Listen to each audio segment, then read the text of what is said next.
Salam, selamat pagi Bapak Ibu Saudara, salam sejahtera dan salam sehat selalu untuk kita semua. Berjumpa kembali dalam kesempatan yang berbahagia hari ini. Doa dan harapan saya kiranya damai sejahtera dari Allah Bapa di sorga, kasih dan anugerah dari Tuhan Yesus Kristus, serta sukacita oleh Roh Kudus melimpah dalam hidup kita semua. Amin. Bapak Ibu Saudara, pada kesempatan ini kita akan mendengarkan firman Tuhan. Namun sebelumnya mari kita berdoa, mohon pimpinan Roh Kudus. Bapa di sorga, dalam nama Yesus, Tuhan dan Juru Selamat kami yang hidup, Allah yang begitu baik, Allah yang mengasihi kami, Allah yang tidak pernah meninggalkan dan melupakan kami umat kepunyaan-Mu. Pagi hari ini Tuhan kami mengucap syukur dan terima kasih, sebab oleh anugerah Tuhan kami boleh ada di hari yang baru ini Tuhan. Terima kasih Bapa, sebelum kami menjalani lebih jauh hari ini, kami rindu untuk dikuatkan, disegarkan, dimotivasi oleh kebenaran firman Tuhan. Beri kami hati yang baik untuk menyambut firman-Mu ya Tuhan, sehingga kami bisa melakukan firman-Mu di dalam kehidupan kami setiap hari. Berfirman buat kami ya Tuhan, kami siap mendengarkannya. Dalam nama Tuhan Yesus kami berdoa dan bersyukur. Haleluya. Amin. Bapak Ibu Saudara yang dikasihi oleh Tuhan Yesus Kristus, pembacaan firman Tuhan buat kita pada pagi hari ini terambil dari 2 Samuel pasal 21 ayat yang pertama bagian A. 2 Samuel pasal 21 ayat pertama bagian A, demikian firman Tuhan. Dalam zaman Daud terjadilah kelaparan selama 3 tahun berturut-turut, lalu Daud pergi menanyakan petunjuk Tuhan.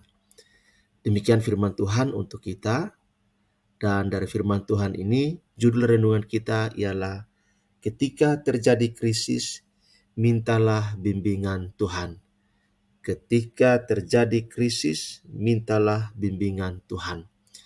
Bapak Ibu Saudara yang dikasihi oleh Tuhan Yesus Kristus, dalam perjalanan kehidupan kita semua, tentu ada saja hal-hal yang menggoncangkan kehidupan kita semua, baik dalam aspek rohani, aspek kesehatan, aspek politik, terlebih dalam aspek ekonomi.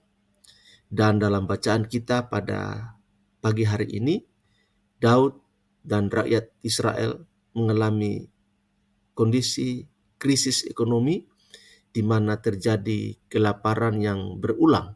Ya, dikatakan dalam zaman Daud terjadilah kelaparan selama 3 tahun berturut-turut. Bayangkan Bapak Ibu Saudara, terjadi krisis ekonomi yang berkepanjangan selama 3 tahun secara berturut-turut. Tentu Daud sebagai seorang pemimpin, sebagai seorang raja, membutuhkan kekuatan hikmat di dalam mengayomi dan memastikan semua kebutuhan bagi rakyat atau bagi bangsa Israel itu terpenuhi. Itulah tanggung jawab sebagai seorang pemimpin, sebagai seorang raja bagi rakyatnya. Sehingga kelaparan yang berturut-turut 3 tahun ini menguras energi, menguras pikiran, juga menguras suasana sosial yang begitu luar biasa, karena kita tahu bersama Bapak Ibu Saudara, ketika terjadi krisis ekonomi, maka akan terjadi dan diikuti oleh krisis-krisis yang lain.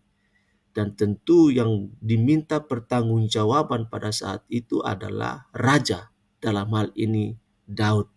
Rakyat pasti menuntut raja bagaimana supaya bisa memberikan subsidi, memberikan solusi di tengah-tengah krisis ekonomi, krisis kelaparan yang luar biasa yang terjadi pada saat itu, Bapak Ibu Saudara. Sama seperti terjadi di bangsa kita dalam beberapa tahun terakhir, ya, di mana kita mengalami COVID-19, kemudian El Nino, dan perubahan-perubahan yang lainnya, sehingga menimbulkan krisis ekonomi, ya. Dan pemerintah kita begitu antusias, begitu luar biasa berupaya untuk memastikan kebutuhan-kebutuhan pokok dari masyarakat itu tersedia. Makanya ada subsidi-subsidi bansos atau subsidi eh, pemberian dana tunai secara langsung ya untuk membantu masyarakat supaya bisa bertahan di tengah-tengah krisis ekonomi yang terjadi. Nah, Bapak Ibu Saudara, ketika rakyat dalam sebuah kerajaan ada masalah, biasanya mereka akan datang meminta petunjuk kepada pimpinan mereka, kepada raja mereka, karena mereka percaya bahwa raja adalah orang yang paling berhikmat di negeri tersebut. Mereka biasanya percaya dan menerima keputusan yang dikeluarkan oleh raja. Nah, Bapak Ibu Saudara, tetapi bila raja memiliki masalah yang tidak bisa ia pecahkan, kepada siapa ia harus datang meminta petunjuk? Para penasehatkah? Orang berhikmatkah? Tentu itu bisa saja karena raja pasti ada penasehat. Raja pasti ada ahli-ahli yang memiliki kapasitas, memiliki pengetahuan untuk bagaimana membantu pemerintah, membantu raja dalam mengatasi berbagai persoalan yang terjadi dan dialami oleh bangsa tersebut. Nah, itulah sebabnya rakyat selalu meminta petunjuk dari raja atau dari pemerintah yang berkuasa agar bisa mereka memperoleh jawaban atas setiap krisis yang terjadi. Ada solusi. Dan Bapak Ibu Saudara, yang menarik dari bacaan kita adalah Daud justru tidak mengandalkan orang-orang berhikmat, orang-orang bijaksana, para penasihat raja meminta petunjuk kepada mereka.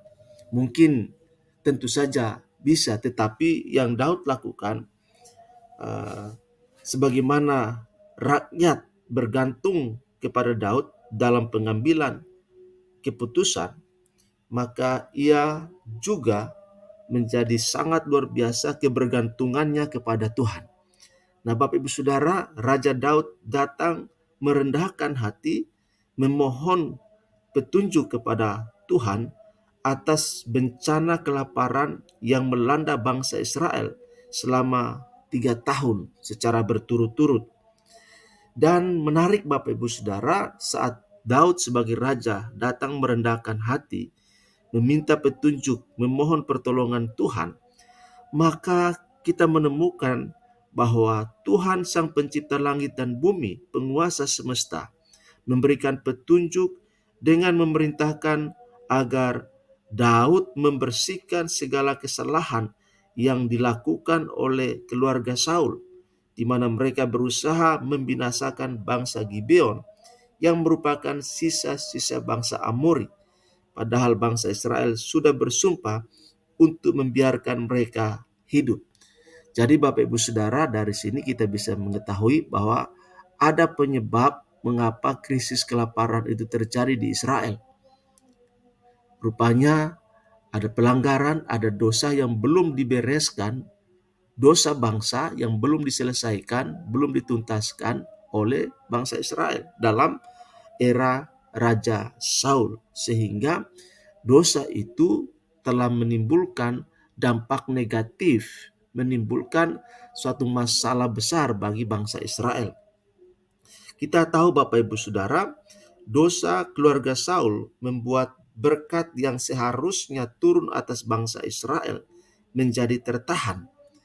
Daud mengambil keputusan bijak dengan memutuskan untuk menghampiri Tuhan terlebih dahulu, dan dia memecahkan masalah tersebut sesuai dengan petunjuk yang diberikan oleh Tuhan. Nah, Bapak Ibu Saudara, masalah-masalah dalam hidup kita paling tidak memang itu dipengaruhi oleh dosa, pelanggaran, kejahatan yang dilakukan entahkah oleh individu ataukah oleh keluarga ataukah oleh masyarakat itu sendiri. Dosa yang tidak dibereskan, dosa yang tidak diselesaikan bisa menjadi penghalang berkat Tuhan dan bisa menimbulkan masalah-masalah yang luar biasa di dalam kehidupan kita, Bapak Ibu Saudara. Oleh sebab itu, ketika kita menyadari akan hal-hal yang sesungguhnya terjadi dalam hidup kita, kalau ada masalah, ada penderitaan, maka hal pertama yang harus kita lakukan, yang harus kita datangi adalah Allah sendiri.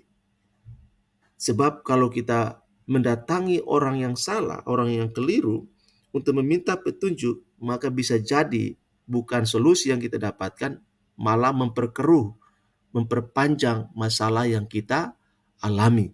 Oleh karena itu, Bapak Ibu Saudara, sikap Daud yang tidak mengambil tindakan apapun sebelum meminta petunjuk kepada Tuhan adalah teladan yang patut ditiru oleh setiap kita sebagai orang beriman, orang percaya.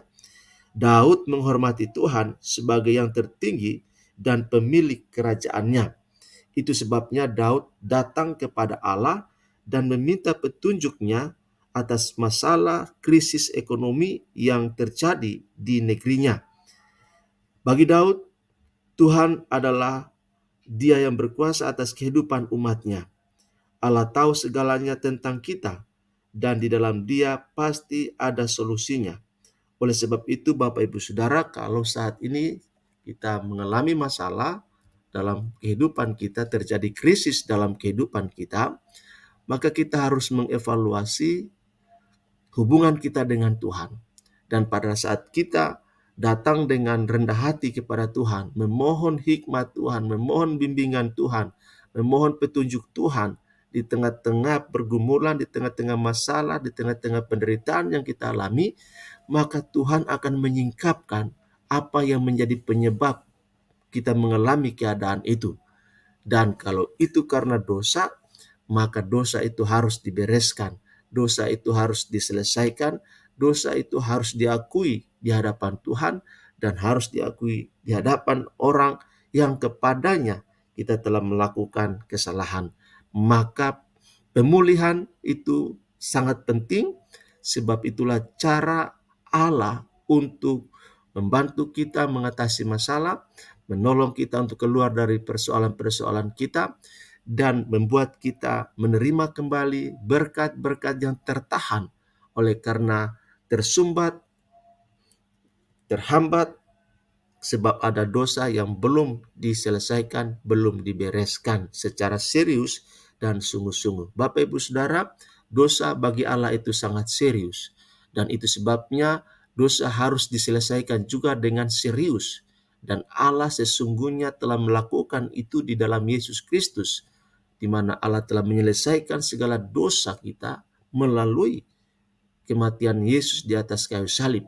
Dan oleh sebab itu, maka bagi kita ada sarana yang Tuhan sediakan dalam 1 Yohanes 1 ayat 9, jika kita mengaku dosa kita, maka Allah adalah setia dan adil, Dia akan menyucikan kita dari segala dosa kita dan mengampuni pelanggaran kita dan membiarkan berkat-Nya tercurah atas kehidupan kita. Jadi kalau saat ini engkau mengalami masalah, cobalah datang kepada Tuhan dengan rendah hati, memohon bimbingannya, memohon petunjuknya, sehingga engkau akan menemukan jawaban untuk mengatasi masalah yang sedang terjadi. Demikian Bapak Ibu Saudara, sama seperti Daud ditolong oleh Tuhan mendapatkan jawaban, maka Allah yang sama yang diimani oleh Daud, itu jugalah Allah yang akan memberikan jawaban yang kita butuhkan dalam kehidupan kita setiap hari. Demikian firman Tuhan untuk kita. Terus berkati dan shalom untuk kita semua.